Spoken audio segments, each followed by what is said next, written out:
कल जा कहीं बहुत पीछा छूटी। हम तो परेशान हो गए बड़ी तरह से। दिल से कहा दिल से कहा जी सच में था। तरिल से कटा जाई कि जहर खाली कि फांसारी लगा ली। आखिरी वाला ठीक रहे, फंसी लगा दो।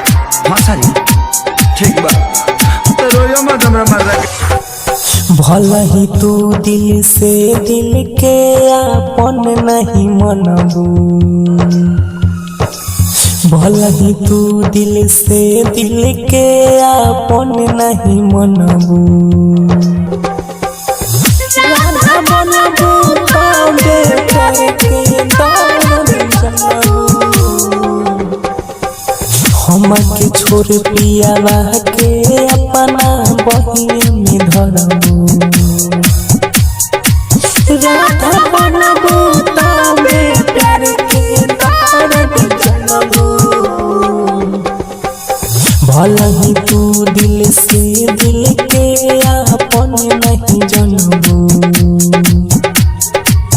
राधा बनबू तबे प्यार के दर्द जनबू। निगाहें निगाहों में समा जाती हैं, धड़कनों से धड़कनों का नाता है। मोहब्बत की आग दोनों तरफ हो तो मोहब्बत में मजा आता है।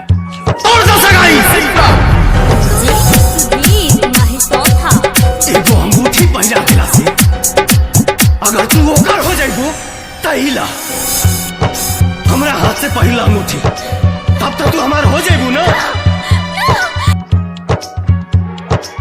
प्यार में वादा कसम क्रिया होला नहीं आसान हो। बारू तू तो बेवफाई रहनी जान गईनी हम हो। सोचला बतिया है तनहायाता लोरावा से सनबू।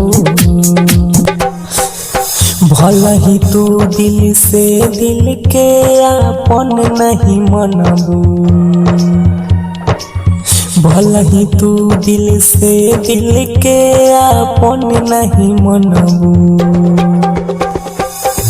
राधा बनबू तबे प्यार के दर्द जनबू।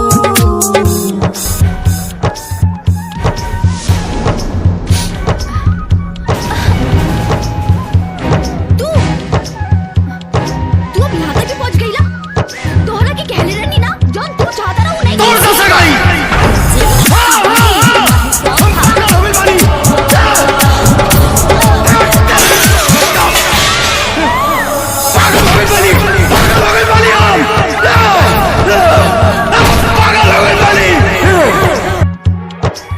तोहके ना तो तकलीफ बुझाता तोरे में हमर दिल हो।